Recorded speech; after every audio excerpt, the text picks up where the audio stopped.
آپ نے ان کو جتنی بھی ہٹانے کی کوششیں کی ہیں، مثال کے طور پہ 9 اپریل سے آنورڈ ایک موقع آیا، آپ نے اسمبلیاں بھی توڑی لیکن وہ مسئلہ عدالت پہ چلا گیا. آپ نئے الیکشن کا آپ کی ڈیمانڈ ہے اور بہت سارے لوگوں کے نزدیک بڑی لاجیکل ہے، لیکن آپ کی اسٹریٹجی کام کرتی ہوئی نظر نہیں آ رہی. دیکھیں ابھی 2 اسٹریٹجیز ہیں نا. ایک ہے کہ آئین سے باہر نکلاؤ، ایک ہے آئین اور قانون کے بیچ میں رہو. میں نے بلکہ 26 سال پہلے فیصلہ کیا تھا. میری پارٹی کا نام انصاف کی تحریک. بالکل. تو انصاف کا مطلب رول آف لا کا مطلب کانسٹیٹیوشنلزم، اور جو آپ کو آئین اجازت دیتا ہے جس دائرے میں رہ کے آپ کھیلیں، تو وہ اسی اندر ہم کھیلے ہیں ابھی تک. میں نے کبھی کوشش نہیں کی دوسری طرف جانے کے لیے، کہ آئین سے باہر نکلنے کے لیے. تو ہم نے جب یہ فیصلہ کیا 10 اپریل کو، میں نے فیصلہ کیا کہ میں پبلک میں جاؤں گا جی، اور میں پبلک میں نکل گیا. بلکہ پبلک آپ سے پہلے نکلا ہے. پبلک بلکہ 10 کو نکلا ہی، اس کے بعد میں نکلا. تو میرا مقصد ہی صرف ایک یہی تھا کہ میں ایک آئین، ایک جمہوریت کے اندر ایک پولیٹیکل لیڈر عوام کے پاس جاتا ہے اپنا کیس لے کے، اور عوام کو میں نے اپنے ساتھ لگایا اور بتایا کہ ہوا کیا ملک کے ساتھ، کہ ایک چوروں کو اوپر بٹھا دیا ہے جو 30 سال سے چوری کر رہے تھے اور کوئی وجہ ہی نہیں تھی گورنمنٹ کو گرانے کی. تو بہرحال میں پبلک میں گیا، پبلک نے رسپونڈ کیا، لیکن ہم نے فیصلہ یہ کیا کہ ہم کوئی ایسا کام نہیں کریں گے جس سے ملک میں انتشار ہو. تو جو دوسری چیز ہے نا، اگر آپ گورنمنٹ گرانا چاہتے ہیں تو ایک تو آپ پبلک کا پریشر ڈالتے ہیں ان کو. آج 70% پاکستانی کہہ رہے ہیں کہ الیکشن کرواؤ، گیلپ کی سروے ہے.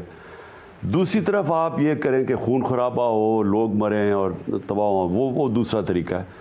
وہ ہم نے فیصلہ کیا کہ ہم نہیں کریں گے. اور میں آپ کو بتاؤں 26 مئی کو ہم نے جب دھرنے کا اعلان کیا تھا، تو مجھے پتا تھا اس دن اگر میں وہاں بیٹھ جاتے ہم اسلام آباد میں، تو مجھے پتا تھا خون ہوگا.